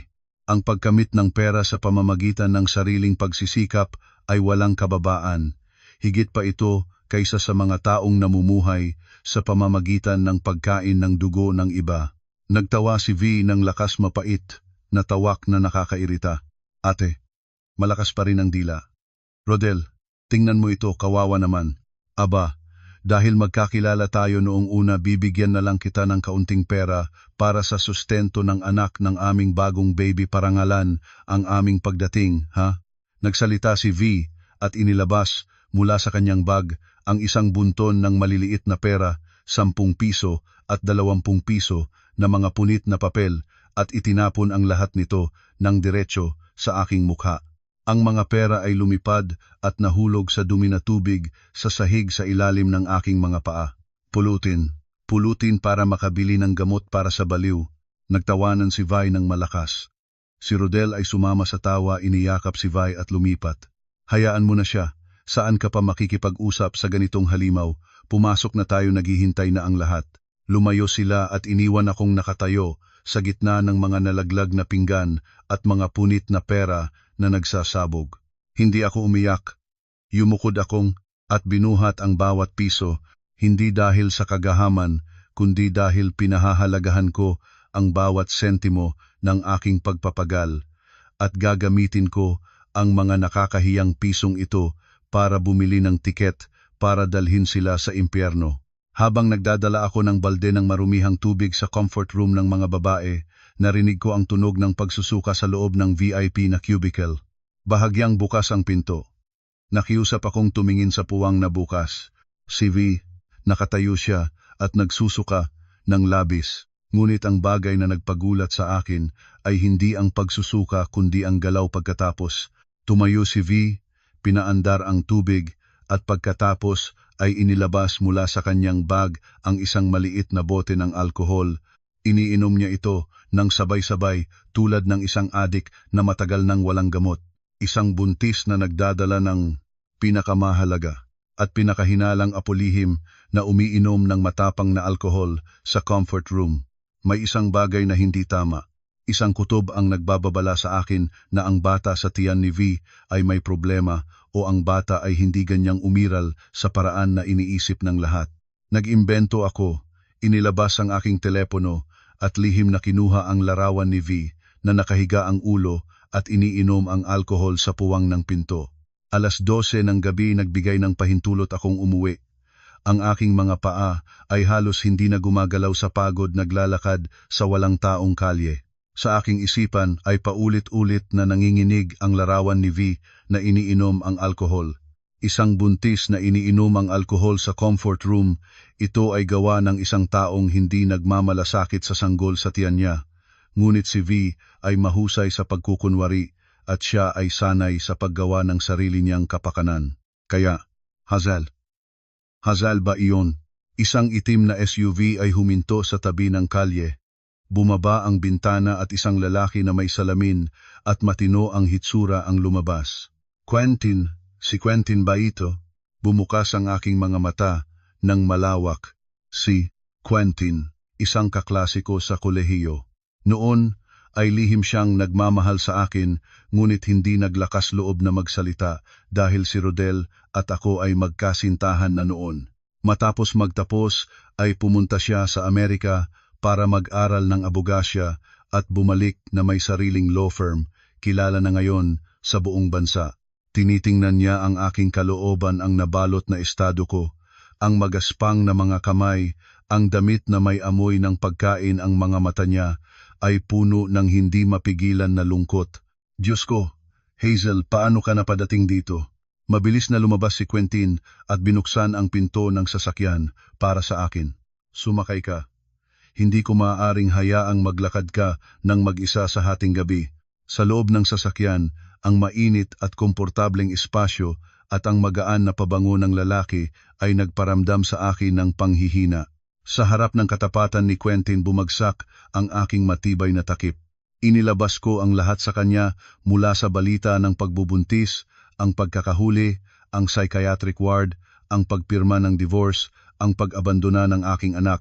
Nagsalita ako sa pagitan ng luha, inilabas ang lahat ng naipong sama ng loob sa loob ng maraming panahon. Nakinig si Quentin ng walang pahintulot. Ang kanyang mga kamay ay mahigpit na kumukuha ng manibela hanggang sa naging puti na ang mga kasukasuan. Nang matapos ko tinapik niya ng malakas ang manibela. Gago, hindi ko inakala na magiging ganoon kahamak si Rodel. Hazel, huwag kang mag-alala, tutulungan kita. Ang divorce na iyon ay pinilit at ginawa ng walang malinaw na isipan, maaaring iprotesta at palayain. Higit pa riyan, ang mga ebidensyang sinabi mo ay nagpapakita ng mga senyales ng panlilinlang at panloloko sa ari-arian. Wala akong pera para makakuha ng abogado, Quentin. Tahimik ko siyang sinabi, hindi ko kailangan ang iyong pera, kailangan ko ang katarungan. At gusto ko ring makita kang ngumingiti tulad ng dati. Lumingon si Quentin sa akin, ang mga mata niya ay mainit ng kakaiba. Bukas pumunta ka sa aking opisina, magsisimula tayong muli. Hahanapin ko ang impormasyon tungkol sa pananalapi ng kumpanya ni Rodel. Mayroon akong pakiramdam na siya ay may malaking problema sa pera, kaya naman nagmamadali siyang itapon ka para maabot ang ari-arian ng iyong mga magulang. Kinabukasan, pumunta ako sa opisina ni Quentin. Ibinigay niya sa akin para tingnan ang isang makapal na folder ng mga dokumento na nakolekta niya sa magdamag. Hazel, tingnan mo ito, ang kumpanya ni Rodel ay isang walang laman na kahon. Siya ay may utang sa bangko at sa mga pribadong nagpapautang ng 10 milyon ng piso dahil sa sugal at peke na investments. Siya ay lihim na naglipat ng komunidad na ari-arian ng inyong mag-asawa sa mga pekeng kumpanya. 1 taon na ang nakakaraan. Natigilan akong nakatingin sa mga kulay pula na numero sa papel. Nagplano si Rodel na iwan ako ng matagal na. Si Vi at ang bata ay ekskusa lamang, ang katalisador para mapabilis ang proseso ng pagnanakaw. At mayroon pang isa. Nagalinlangan si Quentin at naglabas ng isa pang papel. Nagpadala ako ng tao para alamin ang impormasyon tungkol kay Vi. Hindi siya simpleng babae. Bago siya naging sekretarya ni Rodel, siya ay nakikipagsama sa 2 mayamang lalaki at parehong ginamit ang paraan ng pagbubuntis para makakuha ng malaking pera. Pagkatapos noon ay nasagpas ang bata at nawala siya na may malaking halaga. Isang kuryenteng dumaan sa aking gulugod. Kaya pala ang aking hinala ay may batayan. Si Vi ay isang veteranong manloloko at si Rodel, ang taong palagi niyang sinasabing matalino siya, ay ang matabang biktima niya. Quentin, kailangan ko ng ebidensya tungkol sa pagbubuntis ni Vi. Nakita ko siyang uminom ng alkohol. Kung siya ay hindi tunay na buntis, lahat ng suporta ni Aling Cora at ni Rodel ay maguguho. Tama. Sasakmalin natin ang pinakamahina nilang punto. Ngunit kailangan mo ring maging maingat. Hazel, kapag humipo ka sa pugad ng mga hangganan, pipindutin ka ng masakit. Hindi na ako natatakot sa sakit. Ngayon natatakot lang akong hindi makuha ang katarungan para sa aking anak. Sa payo ni Quentin, nalaman ko ang address ng pribadong klinika na madalas puntahan ni Vi para sa prenatal check-up. Iyon ay isang lihim na klinika na nakatago sa loob ng isang makitid na eskinita, espesyalista ng mga serbisyong hindi tatanggapin ng pangunahing ospital. Nagbihis akong parang isang simpleng babae, nakamaskarang mabuti, nakasuot ng lumang damit, hawak ang plastic na basket, nagpapanggap na isang tagasahod. Nagpahinga-pahinga ako sa paligid ng klinika ng 2 araw, inobserbahan ang paraan ng kanilang gawi. Bawat araw ng bandang 5:00 ng hapon, ang nurse ay magdadala ng medikal na basura palabas para ilagay sa pampublikong basurahan sa dulo ng eskinita habang naghihintay sa basurahan. Iyon lamang ang aking tanging pagkakataon. Nang 3 hapon, umuulan ng bahagya. Nakita ko si Vi na lumabas mula sa klinika. Matiwasay ang kilos. Ang kamay ay nagpalakpak sa tiyan, pagkatapos ay sumakay sa isang naghihintay na taxi. Kaagad pagkatapos, dinala ng nurse ang itim na bag ng basura palabas. Nang mawala ang nurse sa paningin ko, nagmadali akong sumugod sa basurahan. Ang amoy ng medikal na basura, tumagas na benda at antiseptic ay agad na sumampa at nagpapahilo sa akin. Ngunit nag-imbento akong huminga at ginamit ang aking mga kamay, walang guwantes, para aliskwat ang bawat bag ng basura. Mangyari nawa. Dinggin mo ako. Nag-usal ako. Ang ulan at pawis ay nagpasabog ng magkasama sa aking mukha. Nang marating ang isang tuyong papel na natupi at may nakapit na gum na kilala kong puso ko, dahan-dahang pinagsama ko ang 2 piraso sa ilalim ng madilaw na ilaw ng poste. Pangalan ng pasyente, Vivian Petsa, ng kapanganakan, 1999. Resultang ultrasound, karaniwang sukat ng matris, karaniwang loob ng matris, walang tukoy na embryo. Konklusyon, walang pagbubuntis. Rekomendasyon, regulasyon ng hormones. Ang mundo ay umiikot sa paligid ko. Hawak ko sa aking mga kamay ang isang papel na katumbas ng isang nuclear bomb. Walang pagbubuntis. Ganap na walang pagbubuntis. Ang bulging na tiyan ni Vi ay gawa sa unan o taba lamang. Ang apo na lalaki na pinakaminahal ni Aling Cora ay wala. Nang usal ako ng isang boses tumawa sa kadiliman ng walang tao sa eskinita, isang malamig at mapait na tawa. Tumatawa sa kasamaan ni Rodel, tumatawa sa pagkabutas ni Aling Cora, at tumatawa sa aking sarili dahil naghirap sa mga taong walang halaga. Maingat kong inilagay ang papel sa isang plastik na bag at itinago sa aking katawan. Ito ang susi para buksan ang pintuan ng impyerno para ipadala sila. Habang umaalis ako sa lugar, narinig ko ang mabilis na mga yapak sa likod ko. Hoy ikaw, babaeng iyon, ano ang ginagawa mo rito? Natigilan ako at lumingon. Ito ay ang guwardya ng klinika. Hawak niya ang isang transyon, ang mukha ay galit habang papalapit. Marahil ay nakita niya akong naghuhukay ng basura at nagsimulang maghinala. Kung mahuli ako ngayon, lahat ng aking pagsisikap ay mawawala. Si Vi at si Rodel ay malalaman na hawak ko na sila at maghahanap ng paraan para sirain ang ebidensya o saktan ako. Ang puso ko ay nagtitibok ng mabilis tulad ng makina. Aray! Pakawalan mo ako! Binugbog niya ang matanda. Tulong! Tulong! Sumigaw akong malakas sabay ang pagpapanggap ng seizure. Ang aking mga kamay at paa ay nagwala ng walang direksyon at ang aking bibig ay nagsimulang magpalabas ng bula. Sinadya ko ang paglabas ng laway at ang mga mata ay naguling.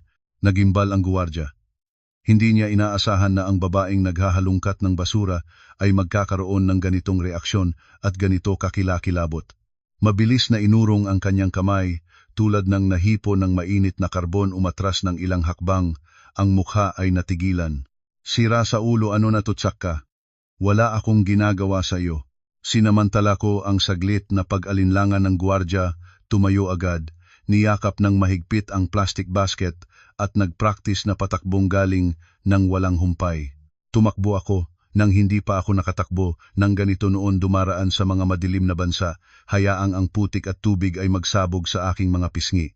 Hindi ako nag-atubiling lumingon, nakaaabot lamang pabalik sa liwanag ng dulo ng eskinita. Nang matiyak na walang sumusunod sa akin, huminto akong malapit sa isang lumang puno. Ang puso ko ay mabilis na tumitibok sa aking dibdib. Ang mga baga ay mainit tulad ng may apoy. Kinuha ko ang papel mula sa panloob na bulsa ng aking damit na basa ng pawis at ulan.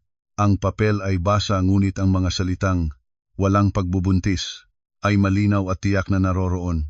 Nang gabing iyon sa opisina ni Quentin, sa ilalim ng madilaw na lamesa kami ni Quentin, ay nagtulungan sa pag-aaral ng mga dokumento sa pananalapi na nakolekta niya.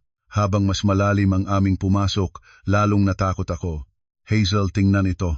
Itinuro ni Quentin ang kanyang ballpen sa isang maliwanag na pulang numero. Ang kumpanya ni Rodel ay may natitirang utang sa bangko ng 15 milyong piso at ang takdang panahon ng pagbabayad ay malapit na. Bukod pa rito ang mga utang sa labas mula sa mga pribadong nagpapautang para punan ang mga peking proyekto. Siya ay nakatayo sa bingit ng bangkarota.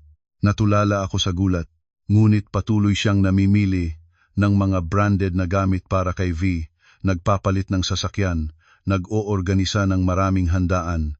Iyon ay klasikong diskarte ng panloloko, gumagamit ng pera ng iba para gawing pangarap ang imahe para makaakit ng bagong investors. At mas mahalaga pa riyan, kailangan niya ng malinis na pera para bayaran ang bangko. Lumabas ang pagkaunawa sa aking isipan tulad ng isang kidlat na naglalagablab ang lupa ng aking mga magulang. Eksakto, tumango si Quentin. Siya ay nagplanong itapon ka ng matagal na. Hindi lamang dahil kay Vi at sa bata ginawa niya ito bilang isang dahilan. Ang tunay na layunin niya ay ang lupa ng iyong mga magulang na ang halaga ay maaaring maabot ng 10 milyong piso sa kasalukuyan. Nakaupo akong mahigpit sa upuan. Ang mga kamay ay mahigpit na kumukuha sa gilid ng malamig na kahoy na mesa. Hindi lang niya ninakaw ang aking asawa, hindi lang niya ninakaw ang aking tahanan, gustong nanakaw pa niya ang huling kanlungan ng aking mga magulang sa kanilang katandaan. Hayop na hayop ka, napakaduwag mo. Bumungad sa aking bibig, ang mga ngipin ay nagkakagat-kagat ng malakas. Naglagay si Quentin ng kamay sa aking balikat, ang init ng kanyang kamay ay dumaan at nagbigay ng kaunting katahimikan. Ang pag-iyak ngayon ay walang makukuhang solusyon. Gusto nilang maglaro ng laro, ng panlilinlang lalaro tayo pabalik gamit ang kanilang sariling laro. Lumingon ako kay Quentin, sa aking namamagang mga mata ay wala ng kahinaan ng isang babaeng inabandona. Mayroon ng apoy ng galit na matagal nang nagalab. Naalala ko ang mapangsalang ngiti ni V, ang mapang-abusong bangga ni Rodel, ang luha ng aking tatay sa higaan ng ospital. Handa ako. Kinabukasan ng umaga, nakatayo akong sa harap ng isang barbershop sa gilid ng daan. Sa salamin ay ang anino ng isang babae na 35 taong gulang na nagmumukhang matanda, ang napakahabang buhok na niyukod, nakatayo sa isang makapal na bun sa likod ng batok. Ang estilo ng buhok na palaging pinupuna ni Rodel na walang estilo. Iniabot ko ang aking kamay at hinipo ang aking buhok sa dulo ang lugar na dati ay kinuha ni Rodel kapag mahal niya ako. Gupitin ito, gupitin hanggang sa balikat. Bobcat. Kontemporaryo. Sinabi ko sa tagagupit, ang boses ay tiyak nang walang pag-aalangan. Ang gunting ay lumikha ng isang tunog at ang mahabang buhok ay nalaglag sa sahig na kahiga ng walang buhay tulad ng patay na ahas. Nakakaramdam ng gaan, parang nalaglag ang isang tonelada mula sa aking ulo. Tumingin ako sa salamin. Ang maiiksing buhok ay pumustura sa aking mukha na nagpapakita ng mataas na leeg at malinaw na panga. Parang 10 taon ay nawala mula sa aking pagmumukha at ang mga mata ay naging mas maliwanag at mas aktibo kaysa dati. Pagkatapos umalis sa barbershop, pumunta ako sa isang tindahan ng opisyal na damit na may pera na hiniraman kay Quentin. Para sa aking sarili ay pinili ko ang magagandang tutsop na blazer, malambot na silk na blouse, matulis na mataas na bota. Hindi na si Hazel ang kawawa na tagahugasan ng pinggan. Hindi na si Hazel ang manugang na nagpapasakop. Sa harapan ng salamin ngayon ay si Hazel Santos, ang dating excellent chief accountant, ang babaeng nagpadugdag ng maraming numero. Nakapagbihis ng dark blue na blazer, may mapulang lipstick, may pabangong may amoy ng sandalwood, ang pabango ng lakas at misteryo. Huminga ng malalim at lumabas sa kalye, naramdaman ang bawat tingin ng pagtataka ng mga naglalakad. Sa unang pagkakataon sa maraming taon, naramdaman ko ang halaga ng aking sarili. Naramdaman ko ang sarili kong pamumuhay, hindi lang umiiral ng pautal sa tabi ng kalan. Inayos ni Quentin na pumasok ako bilang miyembro ng financial team ng kumpanyang direktang nakikipagkompetensya kay Rodel, ang kumpanya ng Samahang Liwanag Construction. Sa tulong ng aking karanasan at kakayahan, pati na rin ang garantiya ni Quentin, mabilis akong tinanggap bilang pinuno ng Internal Controls Group. Ang aking trabaho ay hindi lamang ang trabaho, kundi ang pag-iimbak ng mga ebidensya tungkol sa mga paglabag sa tender, pagtakas ng buwis ng kumpanya ni Rodel sa pamamagitan ng mga koneksyon sa industriya. Sa unang araw ng trabaho, umupo akong sa malambot na swivel chair sa air-conditioned na opisina at ang aking mga daliri ay gumalaw sa keyboard. Ang pakiramdam ng kapangyarihan ay bumalik at ang dugo ay nagsimulang kumalat ng mainit. Nagsimula akong suriin ang lahat ng proyekto na kasalukuyang kinukuha ng kumpanya ni Rodel sa tender kompetisyon sa Samahang Liwanag. Bingo! Nagliwanag ang aking mga mata nang matagpuan ko ang isang nakamamatay na kahinaan. Sa bid documents ng isang high-end condominium project, nagpalaki si Rodel ng financial capacity at gumamit ng isang pekeng listahan ng mga empleyado para makaraan sa mga kondisyon ng kalahok sa tender. Higit pa riyan, nakikipagtulungan siya sa isang supplier ng murang mga materyales sa pagtatayo para palitan ang semento at bakal na dekalidad, kumikita ng libo-libo sa pagkakaiba. Ito ang pinakamahina niyang punto. Nagbukas ako ng bagong SIM, nagtiep ng isang maikling ngunit mabibigat na mensahe at nagpadala ng diretsyo sa personal na numero ni Rodel. Magandang araw, Direktor Rodel. Alam ko ang tungkol sa mga bakal na grade 3 na plano mong itanim sa Project Liwanag. Kung ayaw mong ang opisyal ng DPWH ay kumatok bukas ng umaga, ihanda ang iyong sarili. Pirma, ang nakakaalam ng marami. Pinindot ang ipadala. Ngumiti ako at ginantimpalaan ang aking sarili ng isang higop ng mapait na itim na kape. Ang mapait na lasa sa dulo ng aking dila ay katamtamang masarap sa akin ngayon. Sa kabilang dulo siguradong si Rodel ay nagtatakang nagtitindig ngayon. Gagawin niyang mapag-alala ang lahat ng tao sa paligid niya mula sa mga nasasakupan hanggang sa mga kasosyo. Ang pag-aalala mismo ay ang pinakamapanganib na kaaway. Hindi natatapos doon, nagsulat ako ng isang anonymous na email para sa inbox ni Vi. Sa email ay ang scan na may nakabalot na sensitibong impormasyon, ang notifikasyon ng utang ng bangko ni Rodel kasama ang sulat. Akala mo ay nakahanap ka ng mayamang lalaki, ngunit makikita mo ay nakahanap ka lang ng pinakamayamang may utang. Ingatan mo ang iyong sarili, alalay. Isinara ko ang laptop at tinitingnan ang labas ng bintana. Ang kalangitan ng lungsod ngayon ay malinaw na kakaiba. Ang laruan ay nagsimula pa lamang, matandang asawa. Nakita mo na kung sino ang tunay na artista sa palatandaan na ito. Tulad ng aking inaasahan, ang anonymous na mensahe ay parang isang malaking bato na itinapon sa tahimik na dagat at naglikha ng alon sa buong pamilya ni Rodel. Nang gabing iyon ay hiniling ko sa isang kaibigan na may motorsiklo na lihim na obserbahan ang mga nangyayari sa bahay ni Rodel. Nagulat ang kaibigan ko nang makabalita sa loob ng bahay ay maingay na nagtatalo at may tumakas na mga pinggan papalabas ng bakuran. Matapos malaman ni Vi ang tungkol sa malaking utang ni Rodel, siyempre ay hindi niya maipanatili ang katahimikan. Sa kanyang matandang pragmatikong ugali, ang pagkaalam na ang mayamang developer ay napakasamang nagkakautang ay katumbas ng pagtama ng kulog. Mauumpisahan na niyang magtanong, magmaraday at magsalita, at siyempre ay gigulat na mahanap ang paraan na maalis ang mas maraming pera bago tumakas. Ang mga kabang ng pera ni Rodel ay magiging unang target niya, habang si Aling Cora, matapos matanggap ang mensahe tungkol sa buntis na lumalaya na may kasama pang mga retrato ni V na nagtatamid at nagtatawid sa mga lalaki, si Aling Cora ay hindi na magiging ganap na nagtitiwala sa apo na lalaki na ito. Maaalalang ang lumang babaeng iyon ay panatag at natutulog ng pagkatapos ng pagbibiyaya, ngayon ay puno ng hinala. Habang si Rodel nasa gitna ng dalawang sobrang galit na babae sa isang bahagi at ang dami ng utang at panganib ng pagkakulong sa kabila, parang isang pressure cooker na halos susabog. Ngunit hindi pa ko natapos. Ang susunod na target si Aling Cora. Gumawa ako ng isang peking Facebook account at naging kaibigan ni Aling Cora. Ang matanda ay madalas mag-post tungkol sa pagbibiyaya, pagbibigay ng donasyon, at nagpo-post ng mga mala-virtuous na kwento. Nagpadala ako sa kanyang messenger ng serye ng mga larawan ni V na nagtatamid sa isang bar, hawak ang baso ng alak, nagsasama-sama ng iba't ibang lalaki. Ang mga larawang ito ay kinuha ko mula sa lumang personal Facebook ni Vi na nakalimutan niyang ilak. Kinuha pa sila 2 taon na ang nakakaraan, ngunit ang hitsura ni V ay halos hindi nagbago. Kasama ang mga larawan ay isang mensahe. Aling Cora, nakita ko ang bagong manugang ninyo sa aming bar kagabi. Nagtatamid pa siya, nabuntis pa siya. Ang pinakamahahalagang apo ninyo ba ay nasa ligtas na lugar.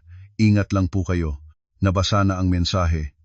5 minuto lamang ang lumipas, ang ilaw ng sala ng bahay ni Rodel ay nagliwanag ng sabog. Ang sigaw ni Aling Cora ay marinig pa sa labas ng bahay. Hayop na babae, niloko mo ang matanda ko. Saan na ang apo ko? Ipinaglaban ko ang walang halaga.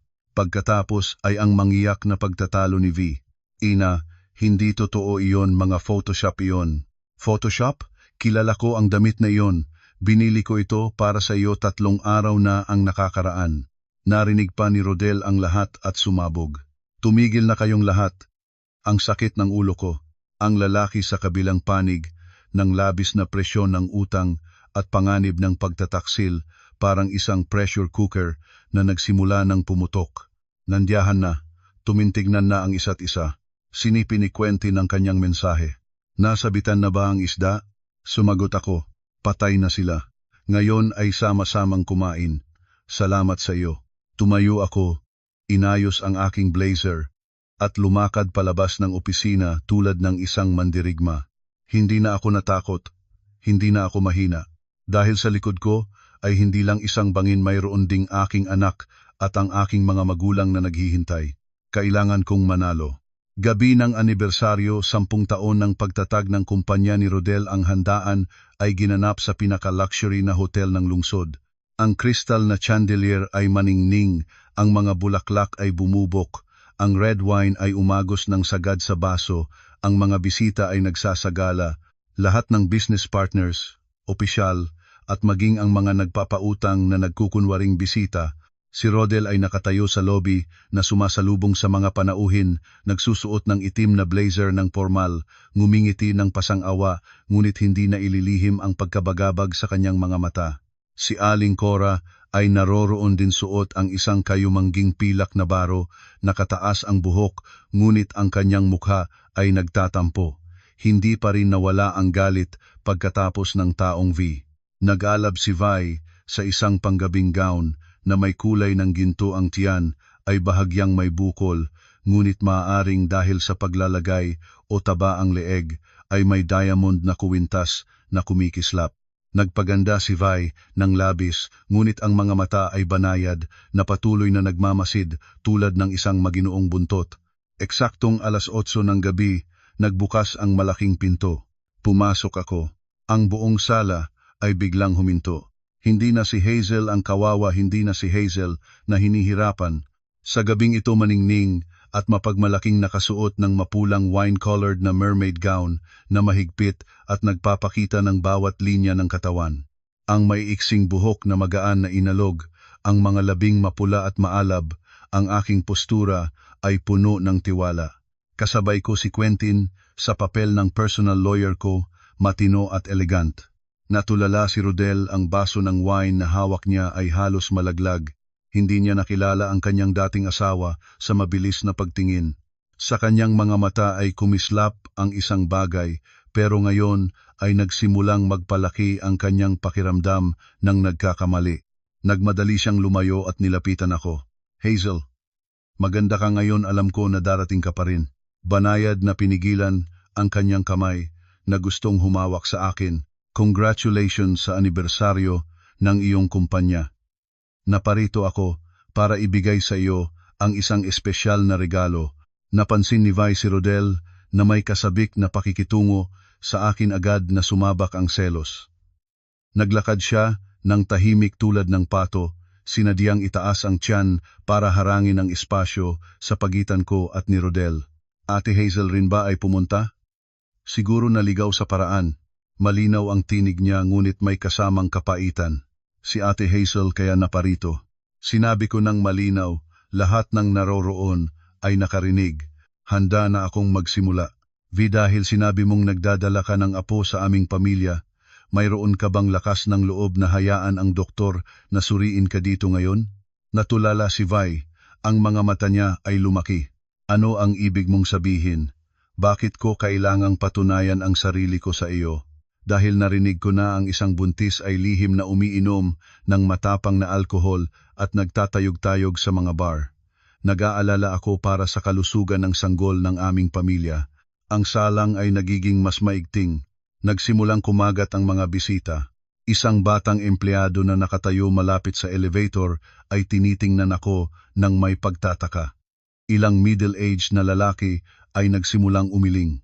Lumingon ako sa mga tao at mahinahon na nagsalita. Kung ngayon ang sarili ko ang nandito, siyempre ay mahihiya ako rin, ngunit ang kahihiyan ay hindi nangangahulugang pahintulutan ko ang lahat na mangyari. Agad na sumigaw si Vi. Sinasabi mo na sinungaling ako? Hindi ako sumasalungat, nagdadagdag lang ng konteksto. Nanatili si Rodel sa likod ko, tahimik na tinitingnan ako. Alam ko na pinabibigyang daan niya akong sabihin ang kailangan kong sabihin. Nagtungo ang aking titig kay Aling Cora. Sinasabi ng nanay na itinaboy namin kayo. Kaya sasabihin ba ng nanay sa lahat kung bakit nagpunta ang nanay sa harap ng aming pintuan at buntis ang inyong dinala at inalis ng lahat ng karapatan ng aming anak? Natigilan siya. Pumunta ako sa tahanan ng aking anak. May mali ba iyon? Wala naman. Tumango ako. Ngunit sa loob ng 10 taon ni minsan ay walang apo na ibinigay si V sa inyong pamilya, at ngayon sa gabing ito, isasagot ko ang lahat. Ang sala ay nagiging tahimik. Sa ganitong paraan sa lahat ng narurito, ibibigay ko ang tunay na regalo sa anibersaryo na ito. Inilabas ko ang aking bag at binigyan ng signal si Quentin. Si Quentin ay nagbukas ng kanyang case, inilabas ang isang makapal na folder at itinaas ito ng mataas. Humingi po ako ng tawad sa pagkaantala ngunit kami ay kinatawan ng autoridad sa buwis at ng grupo ng mga nagpapautang. Mayroon kaming mga ebidensya ng pagtakas ng buwis at pandaraya ng Direktor Rodel Santos. Hinihiling namin ang kanyang kooperasyon ng agad. Agad na nagbukas ang malalaking pinto. Sa pagkakataong ito ay hindi na mga bisita kundi ang mga opisyal ng pulis na nakasuot ng maayos na uniforme na pumasok. Ang maningning na sala ng handaan ay biglang naging isang gulong na palengke. Ang tunog ng tsismis at pagtatalo ng daan-daang mga bisita ay parang mga bubuyog na nawasak ang pugad umalingaw-ngaw sa paligid ng aking tainga, tumatama sa dating self-confidence na peke ni Rodel at nagdudulot ng libu-libong tili ng kasaktan. Sa gitna ng kaguluhan ang foam rubber na unan na nalaglag mula sa gown ni Vi ay nakalagay sa malamig na marmol na sahig puti at walang kasalanan. Ngunit iyon ay ang pinakamatibay na ebidensya ng pinakahangal na palabas. Nakatayo akong magkakamay, tahimik na tinitingnan ang masayang palabas na nangyayari sa harap ko. Hindi na kailangan ng aking pagkilos ang kasamaan mismo ay nagsisimulang nagkakagatan. Si Aling Cora ang biyenang babae na palaging nagmamalaki sa pamilya at sa tinatawag niyang marangal ngayon ay may mukha na kulay ubas ng galit at kahihiyan. Ang mga kamay niya ay nanginginig habang inuudyukan si Vi. Patunayan mo sa akin nasaan ang apo ko? Niloko mo ako, babalik na ang lahat ng pinagbigay ko sa iyo. Si Vina, hindi na nagtatago sa likod ni Rodel, biglang lumantad ang tunay niyang ugali. Hindi na ang damsel in distress. Ina, hindi na ako babayad. Sabi ninyo kasama ang inyong anak ay may magandang kinabukasan, ngayon napakaraming utang at kapal ng mukha pa ninyong kausapin ako tungkol sa pag-aalagang mabuti ng apo. Ikaw, itinaas ni Aling Cora ang kanyang kamay. Hindi na ito si Aling Cora, ang diyosa ng simbahang ito na ay isang matanda na napalaya sa lahat ng pandaraya at nagsasalimbayang lahat sa harap ng lahat. Ibinaba ng matanda ang kanyang kamay, hindi ito tumama kay Vi. Sa halip, ang bigat ay tumama sa kanyang sariling dibdib. Si Aling Cora ay nagsimulang manghina. Ang kanyang mga kamay ay mahigpit na hawak ang kanyang kaliwang dibdib. Ang mga labi ay kumikilos, ngunit walang lumalabas na tunog. Pagkatapos bumagsak ang matanda ng bigla. Nanay, nasamantala si Rodel at nagmadali, ngunit nahawakan siya ng mga opisyal ng pulis. Tawagan ang ambulansiya mabilis. Naghiyawan ang mga naroroon. Sa gitna ng kaguluhan na iyon, iisang tao ang lumapit. Ako, kahit kasukasuhan sa kanya, ay nakakaapoy hanggang sa buto. Kahit siya ang tumulong para palayasin ako sa aking sariling bahay. Ngunit ang konsyensya ng isang tao at ang dignidad ng isang babaeng minsan ay tumawag sa kanya ng nanay, ay hindi nagpapahintulot sa akin na hayaang mamatay siya ng walang tulong. Lumuhod ako sa tabi ni Aling Cora, mabilis na sinuri ang pulso at paghinga. Napakamahinang pulso, napakainaantok na paghinga. Mag-iwan ng espasyo agad na tawagan ang emergency. Sinigawan ko ng malakas ang mga naroroon na nanonood at nagkukuha ng video. Hinubad ko ang ilang butones sa collar ni Aling Cora, binuwagan ang kanyang belt para mas maging madali ang paghinga, pagkatapos ay ginawa ang mga pangunahing first aid na natutuhan ko. Tumingin si Rodel sa akin, ang mga mata niya ay naging malabo. Ang babaeng kanyang nilapastangan at tinalikuran ngayon ay siyang tanging nagtatangkang iligtas ang buhay ng kanyang ina. Ang huli at matagal na pagsisisi ay nagsimulang sumalab sa maputlang tingin ni Rodel, ngunit lahat ng ito ay huli na. Ang tunog ng sirena ng ambulansiya ay umungol at pumasok sa gabi, nagpapahiwatig ng pagbagsak ng isang pamilyang matagal na nilakupan ng mga peking kulay. Kinabukasan, ang negosyo ni Rodel ay sinakop ng mga seal ng investigasyon. Ang mga dilaw at puting ribon na isinakbit sa harap ng salaming opisina ay tulad ng mahahabang peklat na nagtataglay sa matagumpay na negosyante na pagkatao ni Rodel. Nakatayo akong sa kabilang dako ng kalye habang tinitingnan ang mga opisyal ng ekonomiyang krimen na nagdadala ng mga kahon ng dokumento sa sasakyan. Sa mga kahong iyon ay kasama ang mga ebidensya na maingat naming nakolekta ni Quentin at ako. Ang balita tungkol sa pag-aresto ng direktor ng Liwanag Construction ay kumalat sa social media ng napakalista. Mga keyword tulad ng pekeng mayaman, buntis na ginawa ng unan, dating misis ang gumanti ay umakyat sa pinakausap-usapin. Ang mga online ay sabik na nagkokomento, pinagalitan sina Rodel at V sa bawat salita. Ngunit hindi naman ako nakaramdam ng kagalakan tulad ng inaasahan ko. Sa aking puso ay isang walang hanggang malamig na kalungkutan lamang. Nakatanggap ako ng tawag ni Quentin. Hazel, ipinaalam na ng bangko na ipagpapatuloy nila ang proseso ng pagbawi ng bahay ni Aling Cora. Lihim na dala ni Rodel ang titulo ng bahay para gamitin bilang pangako at ngayon na wala ng kakayahang magbayad, puwersado ang bangko na ibalik ang ari-arian. At tungkol sa lupa ng iyong mga magulang, ano ang nangyari sa lupa? Mabilis akong nagtanong, mabilis ang tibok ng puso. Mapalad ka, hindi siya nakapirma ng inyong mga magulang, ligtas pa rin ang lupa. Ngunit ang bahay ng inyong kasal mukhang hindi na maaaring mapanatili. Ibinaba ko ang tawag at nagmaneho pabalik sa lumang bahay.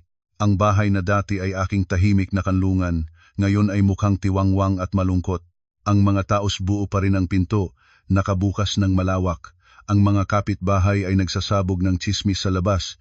Sa loob ng bakuran ay ang mga lalaki ng pangutang sa labas na nagdadala ng mga gamit papunta sa truck.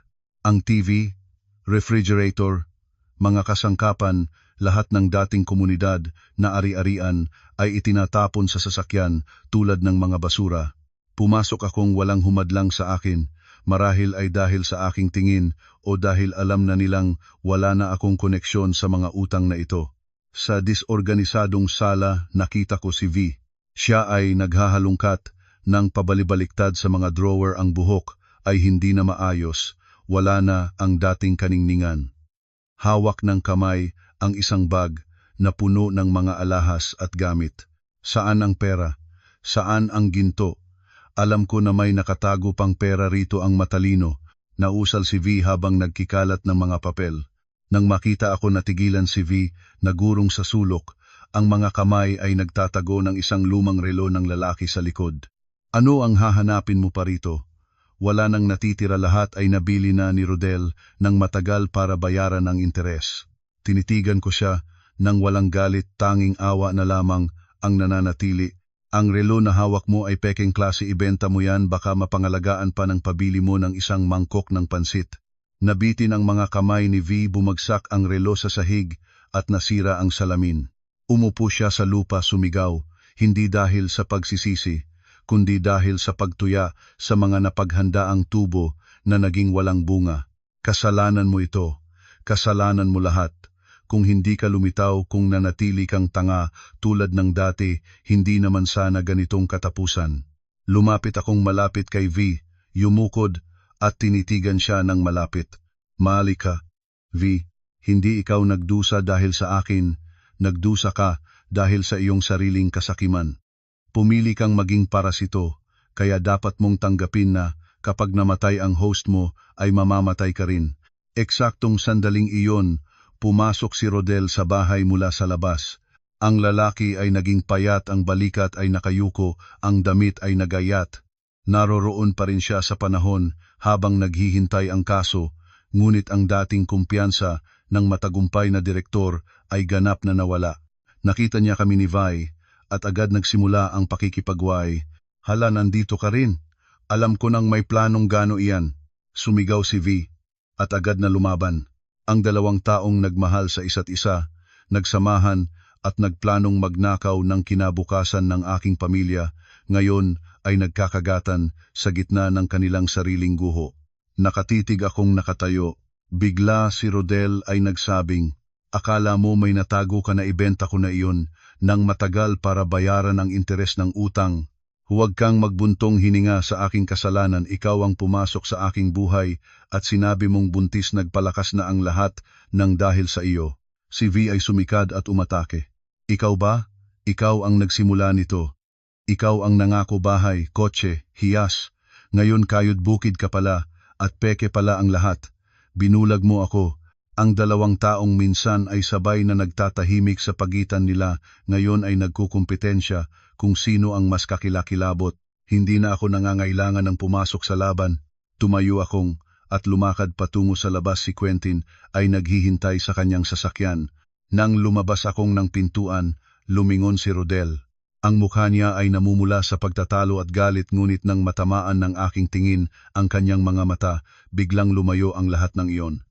Pinalitan ng isang tao na muling nagpaparamdam ng lahat sa sandali. Sumubsob siya sa lupa kama sa harap ng pintuan, hindi sa kahihiyang dramatiko ng mga pelikula, kundi sa tunay na pagsuko ng isang taong ganap na nawalan. Hazel, maling-mali na ang lahat, patawarin mo ako. Tinitingnan ko ang lalaking minsan ay tinawag kong asawa. Ang lalaking noon ay partikular na sinabihan akong nandun para sa akin. Rodel, ang pagpapatawad ay hindi isang bagay na ibinibigay mo sa iba, ito ay isang regalo sa iyong sarili para hindi na kailangang magdala ng bigat. Ngunit ang pagpapatawad ay hindi nangangahulugang pagkalimot. Isinasa kamay ni Quentin ang aking kamay, hinawakan ako at nilabas sa labas. Sa aking bulsa ay ang pagpirma ng divorce petition na opisyal. Nang isinasampa, ang bahay ay ibabalik sa bangko. Ang lahat ay maging malinaw at tiyak. Nang lumabas akong sa pintuan, lumingon ito kay Rodel ng isa pang beses. Ang kanyang tingin ay puno ng libu-libong gustong sabihin, ngunit ako ay nagbaling ng maayos at lumakad patungo sa sasakyan. 3 buwan pagkatapos, sa isang mahalumigmig na araw ng ulan, ang paglilitis para sa kaso ng pandaraya at pagtakas ng buwis ni Rodel ay ginanap. Naroon akong bilang kinatawan. Tinitingnan ko si Rodel sa witness stand, nakasuot ng puting at itim na pinturang damit ng presuhan. Ang katawan ay nagpayat, ang buhok ay nagkakaroon ng puti, hindi pa man 40 taong gulang. Ang piraso ng pagmamalaki, ang imahe ng matagumpay na kabataang negosyante na maingat niyang itinayo, ngayon ay wala na. Ang hukom ay nagpahayag ng sentensya, 15 taon ng pagkakulong. Bukod pa rito, ay kailangang bayaran niya ang lahat ng ninakaw, ngunit sa ganap na pagkawarak ng kanyang ekonomiya, baka buong buhay ay hindi niya mabayaran. Ang kapalit ng kasakiman at pagtataksil ay napakamahal. Nang dalhin palabas sa sasakyan, lumingon si Rodel at tinitingnan ako ng huli. Iyon na ang huling pagkakataon na aming nagtagpo ang mga mata. Sa tingin niya ay libu-libong gustong sabihin, ngunit kalmado lamang ang aking sagot. Ang pakikipagsosyo na ito ay tapos na. Ang utang ng pag-iisang puso ay nabayaran na. At si Vi, ang dating mapanghaling third party, ay tumanggap din ng kanyang gantimpala. Matapos malantad ang kagulat-gulat na umibabaw na balita, si Vi ay pinag-usig ng online na komunidad ng walang humpay. Ang mga lumang video niya sa bar, ang mga masamang litrato ay biglang inilabas muli at kumalat. Ang reputasyon niya ay ganap ng naguho. At dahil sa maraming utang na ipinahiram niya mula sa mga pribadong nagpapautang para sa kanyang magarbong pamumuhay, habang ninanais na maabot ang mabilis na kayamanan sa pamamagitan ni Rodel, naparalisa siya ng kanyang mga pinagkakautangan. Narinig ko na si Vi ay napilitang magtrabaho sa isang karaoke bar sa isang lugar na malayo sa lungsod para bayaran ang kanyang mga utang. Ang dating ilusyon ng pagiging marangyang babae ay winasak ng kanyang sariling kamay. Inilabas mula sa ospital si Aling Cora matapos ang stroke. Siya ay bahagyang may kapansanan sa kilusan at pangungusap. Wala nang maasikasong sa kanya, ang mga pamilya at kamag-anak ay lahat umiwas para hindi masangkot sa mga utang. Pumunta ako para bisitahin siya. Kahit galit sa kanya ng buong puso, hindi ko matiis na makita siyang mamamatay ng walang tumulong. Aling Cora, si Bea, at ako ay maayos naman. Gaano man kalalim ang aming sitwasyon, nandito pa rin kami para sa inyo. Huminga ang matanda, nang mabigat ang kanyang mga mata, ay puno ng luha ng pagsisisi. Humawak siya ng aking kamay at tahimik na umiyak ng matagal. Namatay si Aling Cora 3 buwan pagkatapos. Nandoon ako sa kanyang kama, Nang huling sandali hawak ang kanyang malamig at payat na kamay. Aling Cora, si Bea at ako ay maayos naman. Mabuhay kayong maayos sa kabilang buhay. Lumabas ako sa ospital, ang langit ay naging maliwanag pagkatapos ng pag-iyak. 2 taon pagkatapos. Nanay, bilisan mo, baka mahuli tayo sa opening. Ang boses ni Bea ay maikling maliwanag at umakyat na tumitak sa aking puso. Ang bata ay lumaki na halos kapantay na ako ang taas. May 2 tiniknik na buhok. Ang mukha ay nagniningning ng kasiyahan. Pumunta na si nanay. Ngumiti ako at inayos ang aking til na baro. Ngayon ay ang araw ng pagbubukas ng aking 3 tindahan sa chain ng Bahay ni Hazel Organic Food. Matapos ang divorce, sa tulong ng legal na suporta ni Quentin at ang maliit na kapital mula sa aking mga magulang, nagsimula na akong gumawa ng bagong buhay. Hindi lang ito simpleng umabot ulit, talagang itinayo namin ng bago ang lahat. Natutunan ko ang pamamahala, natutunan ang negosyo, natutunan ang pag-ibig sa aking sarili. Ang mga unang paghihirap ay walang katapusang bilang. Mga gabing hindi nakatulog sa paghahanap ng mga supplier, mga gabing nag-aalalahanin sa bayad sa upa. Ngunit ni minsan ay hindi ako sumuko, alam ko na namumuhay ako para sa aking sarili at sa aking anak na babae. Lumabas akong sa sasakyan, doon si Quentin ay naghihintay kasama ang aking mga magulang at si Bea. Tinitingnan si Quentin ng mainit at may pagmamalaki sa kanyang mukha. Sa nakalipas na 2 taon palagi siyang naroroon sa aking tabi, tahimik na tumutulong, nagtatago ng lahat ng kagalakan at kalungkutan. Hindi siya nagmamadali, hindi niya pinilit, matiyagang hinintay hanggang sa gumaling ang sugat ng aking puso. Maganda ang hitsura mo, boss lady. Banayad na bumubulong si Quentin habang binubuksan ang pinto ng sasakyan para sa akin. Namula ang aking mukha, tinitigan siya ng may titig na mahal. Huwag kang magpalayaw. Ang sasakyan ay daan pababa sa maliwanag na kalsada. Ang hangin ay bata at malamig na kumukuha sa bintana. Bago pumunta sa tindahan, sinabi ko kay Quentin na dumaan muna sa sementeryo.